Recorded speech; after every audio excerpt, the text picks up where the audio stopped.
Hey, what's up, everybody? Chris here, and I wanted to bring you my thoughts on Good Fortune, the movie written by Aziz Ansari, starring Aziz Ansari, Seth Rogen, Keanu Reeves. It's got an interesting cast, Sandra Oh, but it's a really optimistic, fun movie that sort of came out of left field, and I would say it falls more into the category of a dramedy than a true comedy, right? I think a lot of people see Seth Rogen's involvement with this and think, oh, it's going to be kind of in the same ilk as some of his other more well-known comedies, maybe not Pineapple Express, but like, just that type of humor.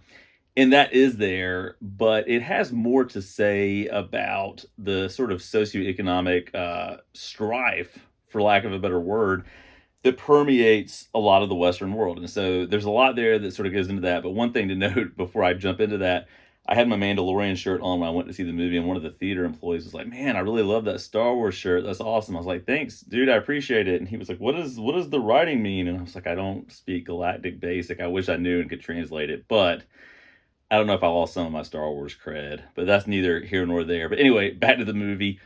Again, I had a really good time with it. My wife and I saw it. And again, not really knowing what we were going to get from it, the plot is sort of centered on this angel named Gabriel, played by Keanu Reeves, who is tasked with preventing people from wrecking when they're texting while driving. So there's sort of this funny theme flowing throughout the movie tied to that. But there is sort of this hierarchy of angels, and he's sort of a quote unquote lower tier angel. Sandra Oh plays Martha, his boss, and is tasked with keeping him on track. But he sees how other angels are able to identify people who are lost in life and maybe guide them a little bit, and he wants to try his hand at that. So what he ends up doing is switching Seth Rogen's character with Aziz Ansari's character, so that Seth Rogen's tech mogul, tech bro kind of personality and lifestyle is switched. Not personality, that's not the word, but his lifestyle, all of the wealth he has, all of the sort of just over the top things he's involved with are now with Raj, Aziz Ansari's character, and then Seth Rogen's character, Jeff, has to be poor and has to live in a car and has to endure, being fired from jobs he's doing his best at, has to endure living paycheck to paycheck. And that's where the social commentary sort of weaves its way into this. And I think elevates this more than it would have been if it were just a straight up comedy. And all of that is happening while Keanu Reeves gets fired from his job as an angel. And so he's trying to find his way. And so there's a lot of kind of moving pieces to this. Sometimes it's a little too on the nose, perhaps. Sometimes it's a little too cheesy.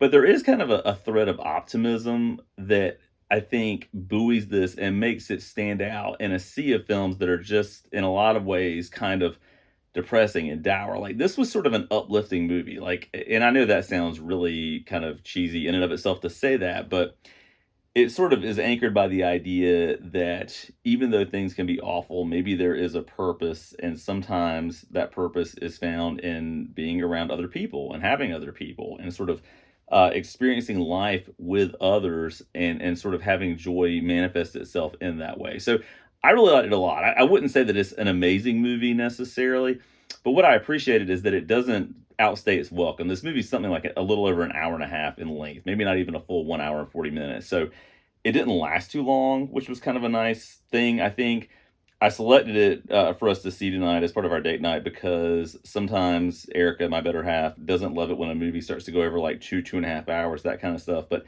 I knew that she might enjoy this cast. I knew the topics that it tackles might be more fun or more interesting, and it might be kind of a fun experience. And she really did enjoy it also. So this is the sort of movie that I would like to see more of.